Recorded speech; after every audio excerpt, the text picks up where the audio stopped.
Current affairs जो हम कल से स्टार्ट किए हैं। सबसे पहले गौरव सर का कुछ मिसलेनियस करंट अफेयर्स होगा। जैसे कि हमेशा वो बोलते हैं कि जो कभी संघर्ष से परिचित नहीं होता, यानी कभी भी आप अगर संघर्ष से परिचित नहीं होते हैं तो इतिहास गवाह है कि वो कभी चर्चित नहीं होता। यानी अपने जीवन में संघर्ष अगर है तो हमेशा आपका जीवन उज्जवल रहेगा और हमेशा आप बेहतर से बेहतरीन करिएगा।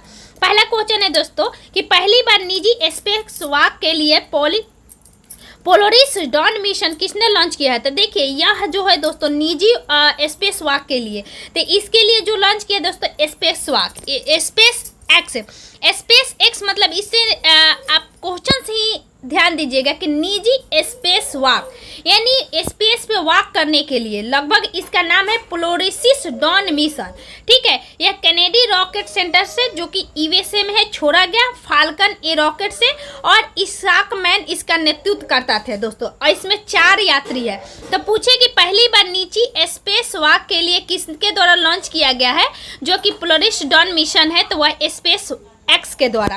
अगला है कि ईरान के भी हाल ही में नए राष्ट्रपति बने थे दोस्तों, कौन से अभी खुद ये चर्चे में थे, तो ये थे मसूद पेजेस्कियन। ठीक है, मसूद पेजेस्कियन। ठीक, अगला है कि पहले स्वदेश एंटी रेडिएशन मिसाइल, तो देखिए ये बहुत चर्चा में था, पहले स्वदेशी एंटी रेडिएशन।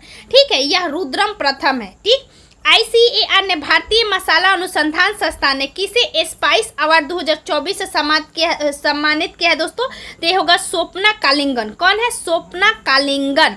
अगला है कि हाथरस, अभी आपने देखा था कि हाथरस में लगभग 100+ लोगों की, लगभग 150 कहा जा रहा था कि लोगों की मृत्यु हुई थी। इसके लिए जांच के लिए किसकी अध्यक्षता में एक कमेटी बैठी है? तो ये है जे ब्रजेश श्रीवास्तव।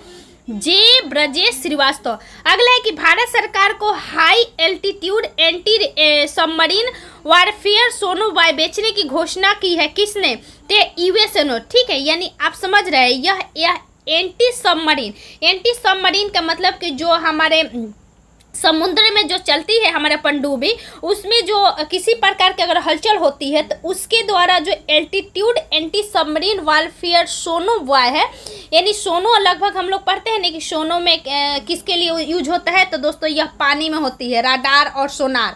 तो सोनार जो होती है दोस्तों किस में होती है? यह हमारे समुद्री चीज़ों के लिए किया जाता है, तो उसी से नाम है सोनो वाई। ठीक है, किसके द्वारा किया गया है? यूएसए के द्वारा। हाई एल्टीट्यूड एंटी सबमरीन है। ठीक है, अगला है कि वित्तीय कार्रवाई कार्य बल की अध्यक्षता संभाली है किसने ने? तो हाल ही में वित्तीय कार्रवाई कार्यबल की अध्यक्षता मैक्सिको के द्वारा संभाली गई, और FATF यानी हमारा फाइनेंशियल एक्शन टास्क फोर्स 1989 में इसकी स्थापना हुआ था। इसका मुख्यालय दोस्तों पेरिस फ्रांस में है। राष्ट्रीय क्षय रोग उन्मूलन कार्यक्रम के लिए प्रधान सलाहकार किसे नियुक्त किया गया? यानी क्षय रोग हम लोग का 2025 तक ले दोस्तों क्षय रोग टीबी को बंद करने का लक्ष्य रखा गया था, तो इसके लिए प्रधान सलाहकार डॉक्टर सौम्य स्वामीनाथन चुने गए हैं। अगला है कि ईस्टर्न ब्रिज 7 अभ्यास किसके बीच हुआ है? तो ईस्टर्न ब्रिज दोस्तों भारत ओमान के बीच 3 युद्धाभ्यास होती है। देखिए ईस्टर्न ब्रिज है दोस्तों वायुसेना का, भारत और ओमान के बीच। अल नजाह दोस्तों आर्मी का है, भारत और ओमान। नसीम और बहल नौसेना का है, ये भी है भारत और ओमान। यानी ईस्टर्न ब्रिज अल नजा और नसीम अल बहर। अगला है कि अंतर्राष्ट्रीय दक्षिण सहयोग दिवस कब मनाया गया है? तो देखिए अंतर्राष्ट्रीय दक्षिण सहयोग दिवस कहने का मतलब कि जो हमारा दक्षिण साउथ वाले क्षेत्र है, साउथ में जो पढ़ते हैं वो हमारा या तो विकासशील देश है या अल्प विकसित देश है। वो 12 सितंबर को इनकी विकासशील मतलब देशों की क्या विकास के लिए इसका हर साल ये याद दिलाने के लिए यह दिवस मनाया जाता है।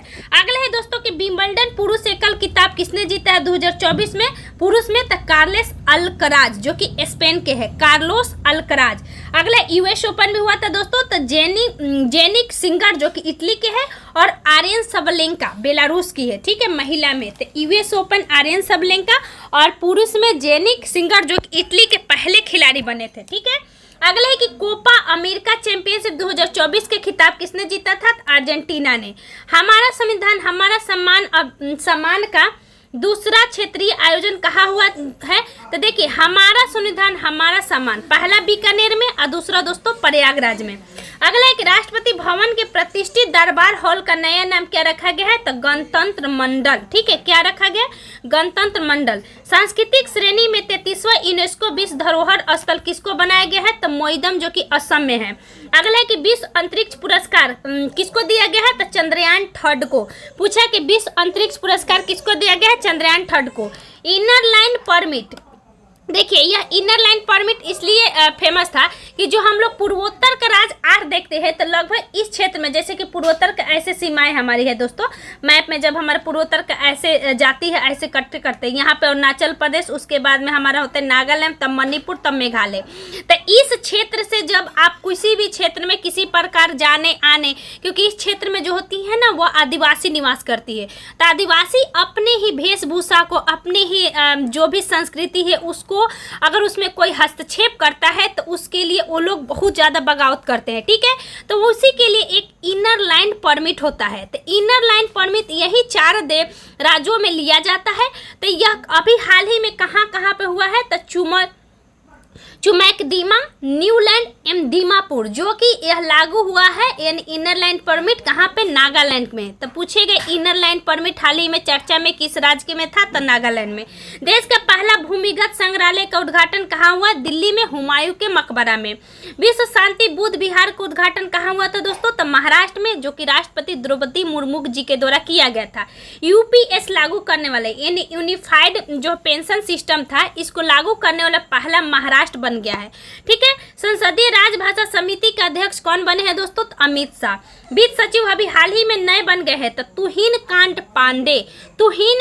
पांडे। ठीक है, अगला कि मतदाताओं को सभी स्तर पर न्यायाधीशों का चुनाव अनुमति देने वाला पहला देश कौन है? जैसे कि हमारे देश में राष्ट्रपति अप्रत्यक्ष होती है, प्रधानमंत्री में प्रत्यक्ष होती है, विधानसभा में प्रत्यक्ष लोगों के द्वारा चुना जाता है, उसी प्रकार मैक्सिको में दोस्तों अब न्यायाधीशों को चुना जाएगा। ठीक है, अगला है कि सिंगापुर साहित्य पुरस्कार लघु कहानी के लिए 9 यार्ड साड़ी के लिए किसको दिया गया है? यानी कहने का मतलब कि 9 यार्ड साड़ी जो बुक है, इसके लिए सिंगापुर साहित्य पुरस्कार किसको दिया गया है? तो ये है प्रशांति राम, जो कि भारतीय मूल की है। कौन है?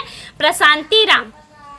सिंगापुर के नए पीएम कौन बने थे अभी हाल ही में? लॉरेंस बर्ग। ठीक है, कौन बने थे? लॉरेंस बर्ग। और 20 साल बाद इनको किनको हटाया गया था? ली लिंगू को। ठीक है, ली लिंगू लगातार 20 वर्षों तक शासन किए थे, इनको हटाकर लॉरेंस बर्ग को बनाया गया। लॉरेंस बर्ग को। सिद्ध पोर्टल किसके लिए, किसने लॉन्च किया था? क्या है? सिद्ध।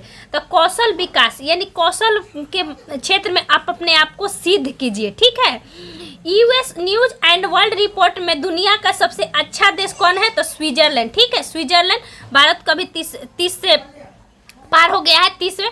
और देखिए, स्विट्जरलैंड की राजधानी दोस्तों बर्न है। दावोस भी स्विट्जरलैंड का ही एक शहर है, जो कि यहाँ पे शीतकालीन वर्ल्ड इकोनॉमिक फोरम की बैठक भी होती है। ठीक है, शीतकालीन। अगला है कि जेनेवा में दोस्तों आप जानते हैं कि WTO WHO का मुख्यालय है। IUCN, जो कि IUCN इंटरनेशनल कंजर्वेटिव जो नेचर होता है, इसके लिए यहीं पे है। लुसाने स्विट्जरलैंड में दोस्तों IOC इंडियन ओलंपिक कमेटी का। ठीक है, लुसाने स्विट्जरलैंड में ही है, यानी बहुत इंपॉर्टेंट जो भी संस्था है उसका मुख्यालय लुसाने में है। ठीक है, अगले कि संयुक्त राष्ट्र जल सम्मेलन का 53वां सदस्य कौन बना है? तो देखिए, ये है कोटो डी आइवर, यह एक देश है। ठीक है, अगला है दोस्तों कि गांधी मंडेला पुरस्कार 2020 से किसको चुना गया है? तो 2020 के लिए भी 2024 में दिया गया है, यह है रिगोबाटा मियोनो। ठीक है, अगला कि PM ई ड्राइवर योजना किसके लिए है? तो यह इलेक्ट्रिक व्हीकल को बढ़ावा देने के लिए। यह PM ई ड्राइव योजना जो है दोस्तों, इसके लिए हाल ही में 10,900 करोड़ बजट 2 वर्षों के लिए पेश किया गया है। ठीक है, तो आशा करते हो आप लोगों के जितने भी कुमार गौरव सर पढ़ाते हैं, अन्य करंट अफेयर्स को हमने इंक्लूड किया था नेक्स्ट एग्जाम का भी, तो प्लीज़ आप लोग वीडियो को जरूर शेयर कीजिएगा। ऐसे कंटिन्यू चाहूँगी कि रहे। Thank you so much.